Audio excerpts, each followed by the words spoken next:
कि जिसको मैं ढूंढ रहा हूं वो कोई चीज का नाम नहीं है, वो एक क्रिया का नाम है।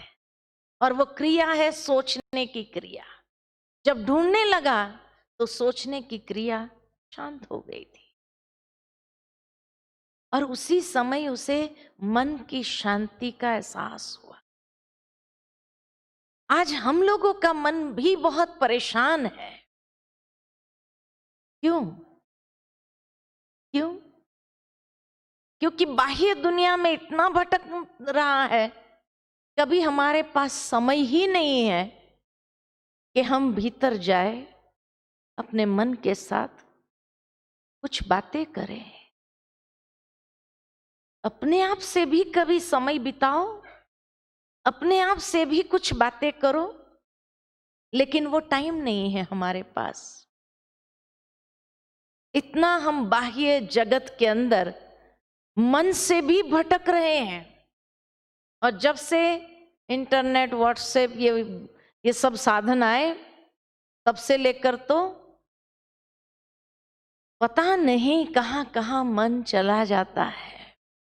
और इसीलिए उसको संयम में लाना कितना कठिन हो गया है।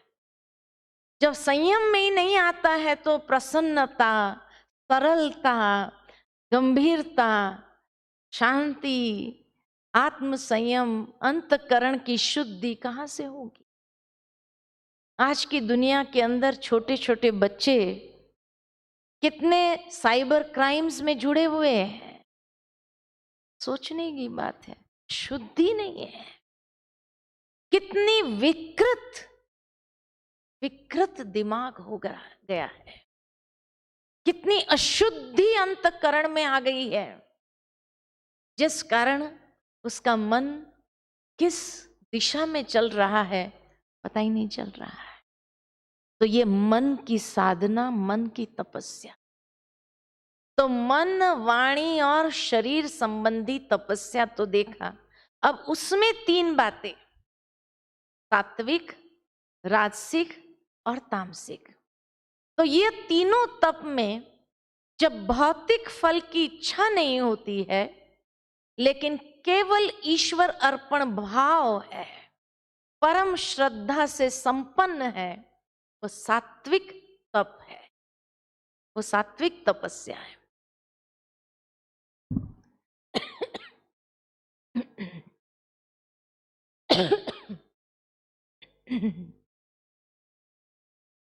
परंतु जब तपस्या दंभ पूर्वक तथा सम्मान, सत्कार एवं पूजा कराने के लिए संपन्न की जाती है, ऐसी तपस्या अनिश्चित, क्षणिक और राजसिक है।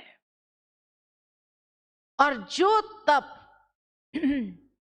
कष्ट उठाकर दुराग्रह पूर्वक और दूसरों के नाश के लिए होता है, वह तप तामसिक है। चाहे मन के अंदर, वाणी के द्वारा या कर्म के द्वारा कष्ट उठा करके। कई बार कई लोग तपस्या करते हैं, किस लिए? दूसरों के नाश के लिए, दूसरों का अहित के लिए, दूसरों को नुकसान पहुंचाने के लिए। ऐसी तपस्या भी होती है। तो ये तामसिक तप है। कितनी सुंदर बातें बताई है, इतना स्पष्ट गीता ज्ञान जो एकदम आईना दे देता है हर इंसान को। और अब दान 3 प्रकार के। इसी प्रकार दान देना कर्तव्य है, परंतु सात्विक दान किसको कहा जाता?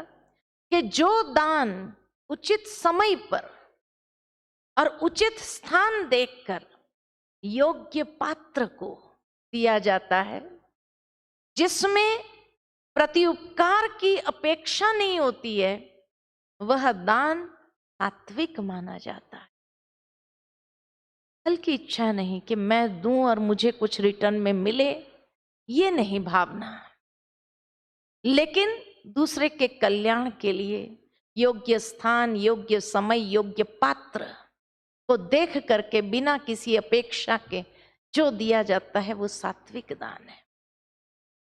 फिर राजसिक दान किसको कहा? तो कहा, और जो दान कलेश पूर्वक तथा प्रति उपकार के उद्देश्य से और फल की कामना रख कर दिया जाता है वह दान राजसी है। इसलिए हमने कल भी कहा कि मंदिर में भी जब जाते हैं तो कई बार सौदाबाजी हो जाती है भगवान के साथ भी कि हे प्रभु इतना काम मेरा हो जाए तो 2 नारियल दे देंगे, चढ़ा देंगे। काम हो गया तो 10 नारियल मिल जाएंगे, और नहीं हुआ तो वो एक कहानी याद आती है मुझे। एक बार एक राजा थे, उसका राज्य नदी के किनारे पर बसा हुआ था। एक दिन राजा के मन में विचार आया कि नदी के दूसरी ओर भी लोगों को जाना चाहिए, बसना चाहिए, ताकि राज्य की सीमाओं को हम एक्सटेंड कर सके। तो इसीलिए उसने क्या किया कि प्रजा को एक गैदरिंग में दरबार बुलाया और दरबार में इस बात को रखा कि राज्य की सीमाएं जैसे एक तरफ ही है नदी के, क्यों नहीं नदी के दूसरी तरफ भी जाए, लोग बसे, व्यापार करे और इस सीमा को एक्सटेंड करे। लोगों ने कहा सारा कारोबार इस तरफ है, उधर कौन जाएगा? तो राजा ने तुरंत कहा मेरा महल बना दिया जाए, मैं खुद जाऊंगा। अगर राजा खुद जाएगा तो प्रजा भी जाएंगी फिर धीरे धीरे। अब महल बनाने का ऑर्डर दे दिया गया कि मेरा एक बहुत सुंदर महल नदी के उस तरफ भी बनना चाहिए। बहुत सुंदर सारा महल राजा का बना और इतना कारोबार फास्ट चला कि 1-2 साल के अंदर पूरा महल खड़ा हो गया। अब जब महल तैयार हो गया तो मंत्री ने आकर के राजा से कहा कि आप चलिए और उस महल का उद्घाटन करिए, और प्रजा को भी बुलाया है ताकि उनको आप संबोधित कर सको और उन्हें प्रेरणा दे सको कि वो भी उस तरफ आकर के बसे। का ठीक है।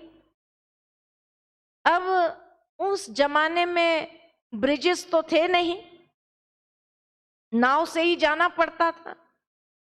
तो राजा के लिए नाव मंगाई गई कि भाई नाव में बैठकर राजा उस तरफ जाएंगे। लेकिन बारिश के दिन थे और इतना नदी भर के बह रही थी, लबालब। नदी बहुत चौड़ी थी और लबालब भर करके बह रही थी। अब नाव में चढ़े कि आधे रास्ते आए कि अचानक का जोर का तूफान शुरू हुआ। तो नाविक ने कह दिया नाव मेरे कंट्रोल में नहीं है, अब भगवान बचाए। सबने भगवान को याद करना शुरू किया। तो राजा ने भी भगवान से प्रार्थना की कि हे प्रभु ये तूफान शांत हो जाए तो मैं महल बेच दूंगा, मैं महल बेच दूंगा और वो पैसा गरीबों के कल्याण के लिए यूज करूंगा। शायद भगवान ने उसकी प्रार्थना सुन ली, तूफान शांत हो गया। अब जैसे ही तूफान शांत हुआ, नाव कंट्रोल में आई कि मनुष्य का मन, तो राजा ने सोचा बहुत जल्दी सौदा कर लिया मैंने। अब जैसे ही ये बात सोची कि फिर से तूफान शुरू हो गया, फिर से नाविक ने कह दिया नाव मेरे कंट्रोल में नहीं है, अब भगवान बचाए। फिर से सभी ने प्रार्थना की, राजा ने भी फिर से भगवान से प्रार्थना की, हे प्रभु विश्वास करना मैं सचमुच महल बेच दूंगा और वो पैसा गरीबों के कल्याण के अर्थ यूज करूंगा, दान कर दूंगा। शायद दोबारा भगवान ने विश्वास कर लिया, तूफान शांत हो गया। अब सामने किनारे पहुंचे, महल की भव्यता देखी अरे क्या सुंदर महल, लेकिन अब तो सौदा हो चुका था। तो महल का उद्घाटन करके तुरंत राजा गए प्रजा को संबोधित करने, और वहीं ऐलान कर दिया कि महल में बेचना चाहता हूं। सबको बड़ा आश्चर्य हुआ, एक दिन भी उसमें रहने का सुख नहीं लिया, इतना भव्य महल बनवाया और बेच देना है। लेकिन राजा को कौन कुछ कह सकता था। फिर राजा ने ऐलान किया कि ये महल की कीमत है 100 रुपया। और आश्चर्य लगा, ये क्या हो गया, 100 रुपये में महल।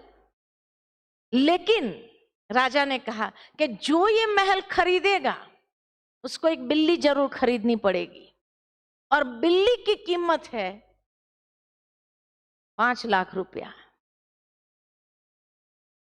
लोगों को बड़ा आश्चर्य हुआ, ये राजा को क्या हो गया, बिल्ली की कीमत 5 लाख रुपया और महल की कीमत 100 रुपया, कहीं उल्टा तो नहीं बोल रहे हैं।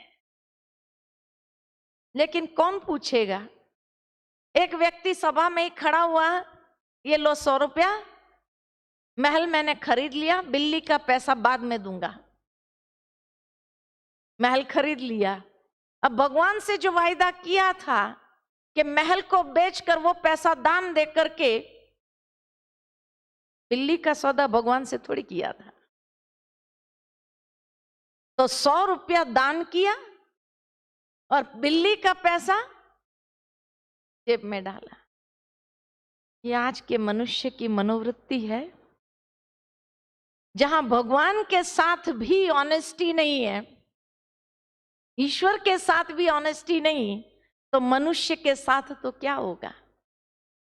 इसीलिए कहा कि जो दान कलेश पूर्वक प्रति उपकार के उद्देश्य से और फल की कामना रख कर दिया जाता है, वह दान राजसी है।